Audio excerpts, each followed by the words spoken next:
ये नौजवान दोस्त बैठे हैं, बुजुर्ग लोग बैठे हैं, अपने परिवार के और छोटे बच्चों को समझाओ कि ये सोशल मीडिया पे इस तरह का काम है, ये आपका समय, श्रम और बुद्धि को नष्ट कर रहा है, इससे कुछ हासिल नहीं होने जाने वाला है। दुनिया की कितनी भी एडवांस टेक्नोलॉजी हो, आप रोटी गूगल से डाउनलोड नहीं कर सकते। तो कहना चाहता हूं कि धूप में निकलो, घटाओं में नहा कर देखो, जिंदगी क्या है मोबाइल हटा कर देखो। अभी डॉक्टर कुमार विश्वास कह रहे थे कि मैं जिस कॉलेज में पढ़ाता था, आदरणीय कमलनाथ जी उसके चेयरमैन थे। इससे ये भी शुद्ध हुआ कि ये पढ़े लिखे हैं।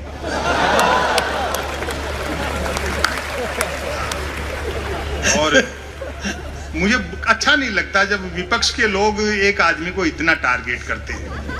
आपने प्रधानमंत्री जी की डिग्रियों पे सवाल उठाए, ये कोई अच्छी बात नहीं।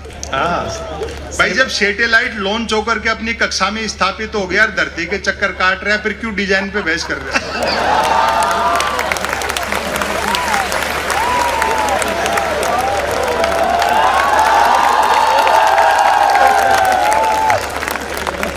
और वैसे भी डिग्री से अनुभव बड़ा होता है। कमाल है भाई। मैं ऐसे कई को जानता हूं जिन्होंने एजुकेशन लोन लेकर आईआईटी की थी, फिर उस लोन को चुकाने के लिए उनको आईटीआई करनी पड़ी।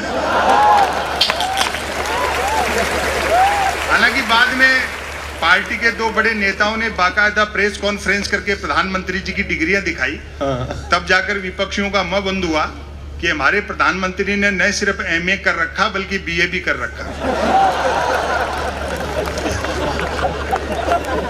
और आज ये डॉक्टर कुमार विश्वास होटल में पूछ रहे थे, बोले क्यों भाई जी, जब प्रधानमंत्री इतने पढ़े लिखे हैं तो मैट्रिक भी करी रखी होगी।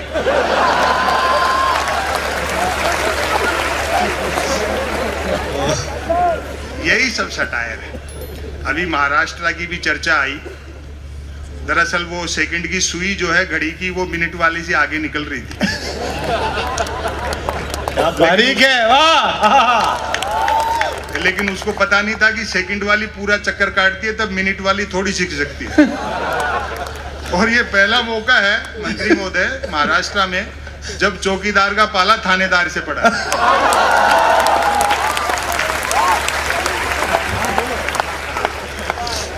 सत्ताएं आएंगी जाएंगी, मोहब्बत रहनी चाहिए, देश रहना चाहिए।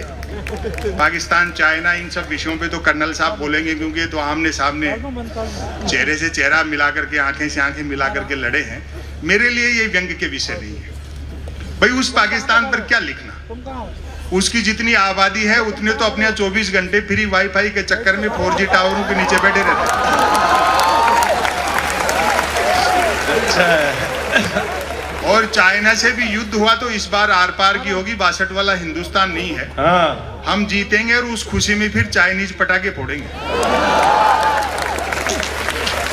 वातावरण में अजीब सा तनाव है। विकास का एजेंडा कह करके आए थे, कुर्सी मिलते एजेंडे के विकास में लग गए। और सवाल खड़े करो तो जूता निकालते। कई तो भक्त इतने गुस्से में रहते हैं कि जिसको पीटने दौड़ते हैं उससे आगे निकल जाते हैं।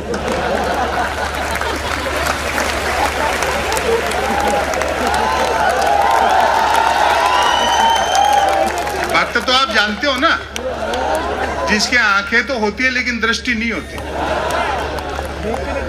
वो अंध भक्ति में इतना डूबा रहता है कि हर पत्थर को देवता मानता है। वो एक भक्त तो माइलस्टोन को देवता समझ करके नारियल चढ़ा रहा था। तो किसी ने उसको समझाया, बोले भाई अक्ल से काम ले, जो कि नहीं थी। बोले जिसको तुम देवता समझ रहे हो वो माइलस्टोन है, वो अंध भक्ति में डूबा था। बोले नहीं, ये साक्षात देवता है। देखो इसने यहीं से बता दिया है कि दिल्ली 250 किलोमीटर।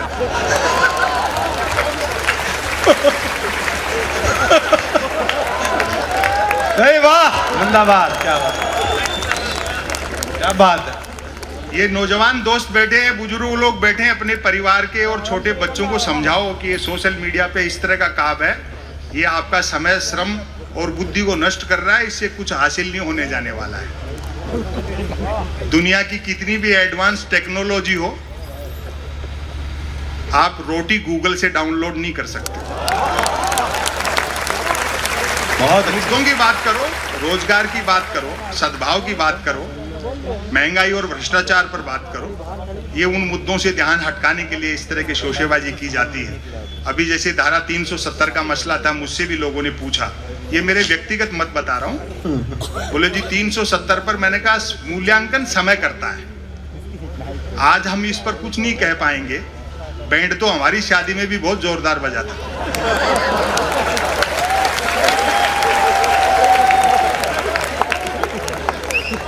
अभी एनआरसी का मसला है, मैं समझता हूं कि अगर वो शरणार्थी हैं चाहे घुसपैठिए हैं, धर्म के आधार पर किसी के साथ भेदभाव इस देश की हजारों साल की परंपराओं के विरुद्ध है। न सिर्फ लोकतंत्र और संविधान के विरुद्ध है, हजारों साल की भारतीयता के विरुद्ध है। ये सारी चीजें जो आया है वो सबका है, और ये धर्म के झगड़े भी नहीं है, इतिहास के नाम पे लड़ाते हैं। महाराणा प्रताप का मुख्य सेनापति हाकिम का पठान था, क्या बात है, और अकबर का मुख्य सेनापति राजा मानसिंह थे। वाह, बहुत वो सब साम्राज्यवाद के झगड़े थे, धर्म भी उसमें एक फैक्टर हो सकता है। तो मोहब्बत से काम लेना चाहिए, समय की अपनी सीमाएं हैं। और मैं एक रचना आपको नई सुनाता हूं जो एक दो जगह सुनाई है, अगर अच्छा सुन लिया तो फिर और कोशिश करेंगे दो चार मिनट सुनाने की। लेकिन ऐसा नहीं है, जो अच्छा काम कर रहा है चीजें भी बदलेंगी। जैसे आज मैं जयपुर से आया, 12 घंटे लगे, डॉक्टर कुमार विश्वास को फ्लाइट से आना पड़ा, उसमें भी 2.5-3 घंटे लगते हैं। ये चीजें हल हो जाएंगी जब बुलेट ट्रेन चल जाएगी।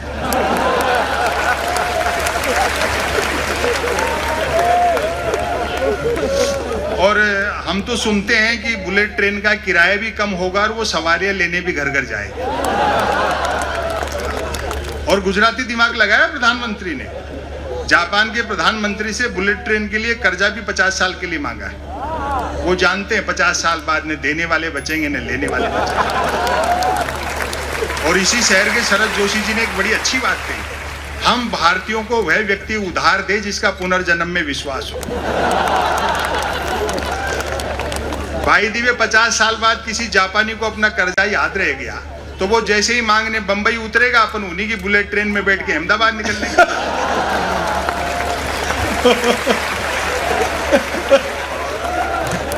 और अगले ने साफ कह दिया शिंजो आबे को कि भैया कोई सवारियां नहीं बिठानी है, ये चुनावी रेल है, इसलिए फटाफट चला, भले पटरी वटरी बाद में बिछाते रहना।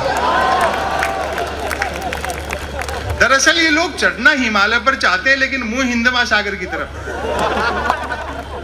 2015 में आए थे शिंजो आबे, तो मोदी जी ने बुलेट ट्रेन के समझौते पे हस्ताक्षर किए दिल्ली में, और अगले दिन शिंजो आबे को बनारस ले जाकर के 3 घंटे तक गंगा आरती दिखाई।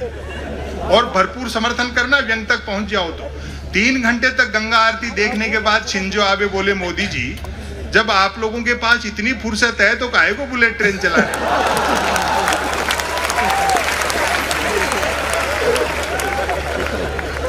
सोशल मीडिया ने भी ऊधम मचा रखा है। ऐसा नहीं लगता कि हम उसका इस्तेमाल कर रहे हैं, अब लगता है जैसे वो हमारा इस्तेमाल कर रहा है। निदा फाजली साहब की 2 पंक्तियां हैं, उनमें अगर शेर थोड़ा इधर उधर करूं तो कहना चाहता हूं कि धूप में निकलो, घटाओं में नहा कर देखो, जिंदगी क्या है मोबाइल हटा कर देखो।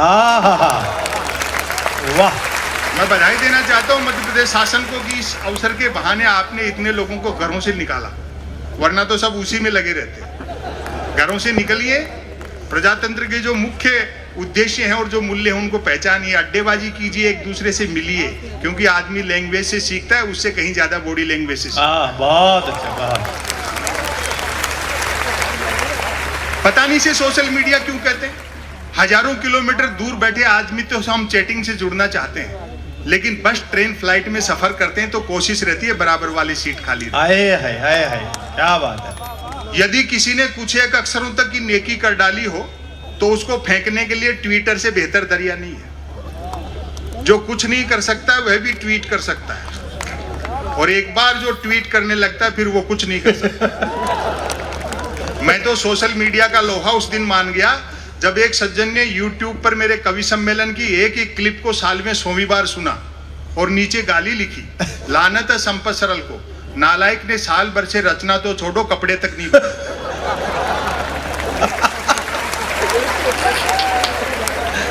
टेक्नोलॉजी से फॉर्मेट बदला है, पाखंड वही है।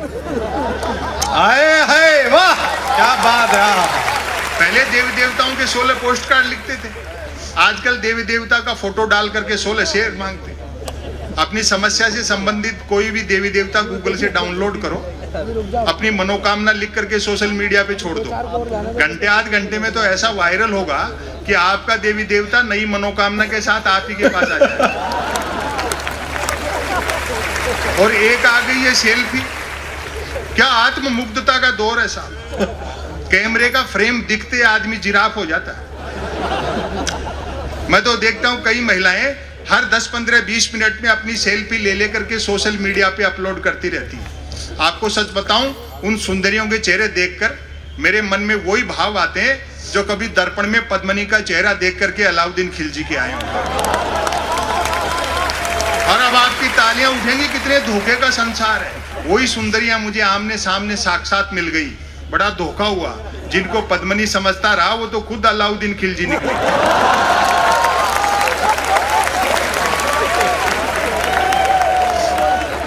और कुछ नहीं करना, एक मेल अकाउंट खोलना है जो बैंक अकाउंट खोलने से भी आसान है। बैंक अकाउंट खोलने के लिए कुछ तो आधार चाहिए, मेल अकाउंट तो निराधार व्यक्ति भी खुलवा। बहुत अच्छा। बाकी 3 जरूरी चीजें हैं, एक है स्मार्टफोन, नॉन स्टॉप इंटरनेट और निठल्लापन। लेकिन सोशल मीडिया का फायदा भी है। एक तो आदमी घर बैठे आवारागर्दी कर सकता है, और सोशल मीडिया का सबसे बड़ा फायदा यह है जो अपने साथ ले जाना जीवन में बड़ा काम आएगा। बेरोजगारी पूरी तरह खत्म हो गई क्योंकि हर हाथ को काम मिल चुका है। बहुत अच्छे संपन्न। किताबें पढ़िए, शब्दों की तरफ लौटिए, बुजुर्गों का सानिध्य हासिल कर लिए। दुनिया की कोई भी टेक्नोलॉजी ऐसी नहीं है एडवांस, उजाला बनाया जा सकता है, धूप नहीं बनाई जा सकती। क्या बढ़िया बात है, बहुत अच्छी बात है। वाह, उजाला बनाया जाता है, धूप। एक रचना मैं आज इन कवियों की उपस्थिति में पहली बार सुना रहा हूं, तो आप अगर तालियां वालियां बजा के हिम्मत दे देंगे तो फिर मैं आगे भी सुनाऊंगा। और कुछ भी नहीं हो तो शीर्षक पे तो आप बजा ही देंगे। डॉक्टर कुमार विश्वास और राहत साहब को समर्पित है। सुनिए साहब, रचना का शीर्षक है मन की बात।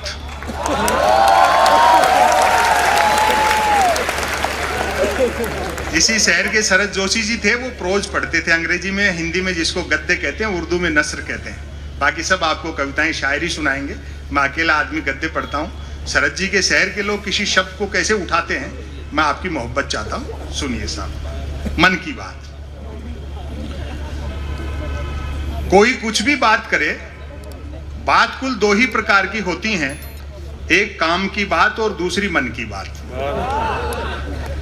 यदि आप मेरी इस बात से सहमत नहीं हैं तो फिर आपकी अलग बात है।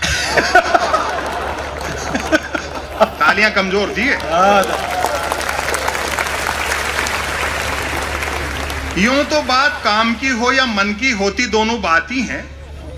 अब आपकी फिर मोहब्बत मांगता हूं। यूं तो बात काम की हो या मन की होती दोनों बात ही हैं, लेकिन दोनों में बेसिक डिफरेंस ये होता है कि काम की बात में मन नहीं होता और मन की बात में काम। असल में तो मन की बात की ही इसलिए जाती है ताकि काम की बात नहीं करनी पड़े। मन की बात कुछ कुछ वैसी ही होती है जैसे सदैव 2 व्हीलर चलाते रहने वाले के कभी कार हाथ लग जाए तो वह खाली सड़क पर भी हॉर्न बजाते हुए चलता है।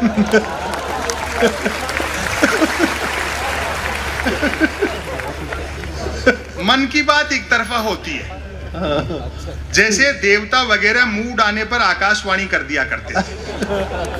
अब फिर आपकी व्यंग पर नजर जाए। मन की बात एक प्रकार का मौखिक प्रसाद होती है जिसे पाने के लिए भक्तों को हाथों की बजाय कान फैलाने होते हैं। मन की बात के साथ विषय का लफड़ा नहीं होता। अच्छा, यानी मन की बात बिना विषय की होती है क्योंकि वह मन की बात होती है। यदि भूले भटके मन की बात विषयांतर होकर भटक कर किसी विषय पर आ भी जाए तो कोई माई का लाल अंत तक नहीं पकड़ सकता कि मन की बात आखिर हो किस विषय पर रही है। काम की बात अपने काम से काम रखती है, जबकि मन की बात का प्रचार करना पड़ता है कि फला तारीख को इतने बजकर इतने मिनट पर मन की बात होगी। पता लगते ही मन की बात को ही काम की बात मानने वाले उछल पड़ते हैं। वाह, मजा आ गया, फला तारीख को इतने बजकर इतने मिनट पर काम की बात होगी। काम की बात सुनी न जाए तो अच्छी खासी काम की बात भी मन की बात होकर रह जाती है, जबकि मन की बात को सुनने वाले मिल जाएं तो बात कोरी मन की बात होने के बावजूद बड़े काम की बात बन जाती है। अच्छा है, अच्छा है। अब ध्यान से सुनिए। हाँ। वैसे सुनने वाले न मिले तो मन की बात दीवारों से भी की जा सकती है, क्योंकि मन की बात करने वाले ने सुन रखा होता है कि दीवारों के भी कान होते हैं।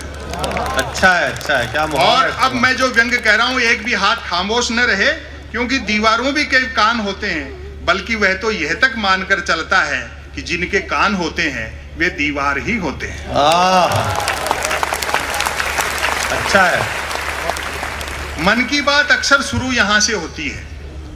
भाइयों और बहनों, बस इतना सुनते ही मन की बात के मुरीद भाई बहन सांस रोककर मन की बात ऐसे सुनने लगते हैं मानो सुनने के लिए जिंदगी में अब सिर्फ यही काम की बात बची है। काम की बात करने से बचने की एकमात्र तरकीब है कि तुरंत मन की बात शुरू कर दी जाए। ये अलग बात है कि लगातार मन की बात करते रहने वाले से फिर लोग उम्मीद भी नहीं रखते कि वह जिंदगी में कभी कोई काम की बात भी करेगा। मन की बात अक्सर ज्ञान सिखाने जैसी होती है। समापन की ओर बढ़ता हूं। हाँ। मन की बात अक्सर ज्ञान सिखाने जैसी होती है, जैसे रतन नल पर चल, रतन झटपट चल, रतन झटपट नल पर चल। ऐसी मजेदार मन की बात का नतीजा भी मजेदार निकलता है। सुनने वाले प्रेरित हो खुद को रतन मानकर उठते हैं, मटका बाल्टी उठाते हैं और न सिर्फ नल की ओर चलते हैं बल्कि नल की ओर झटपट चलते हैं। और अब आपकी तालियां उठेंगी, मेरा दावा है आप रोक नहीं पाओगे। तुरंत नल की ओर चलते हैं बल्कि नल की ओर झटपट चलते हैं। वहां पहुंचकर माथा पीटते हैं कि हाय, नल से तो पानी नहीं हवा निकल रही है, अर्थात नल तो कमबख्त खुद मन की बात कर रहा है।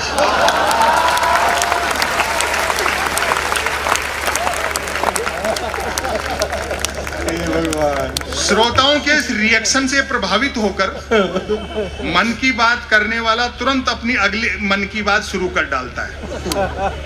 रतन घर पर चल, रतन झटपट चल, रतन झटपट घर पर चल।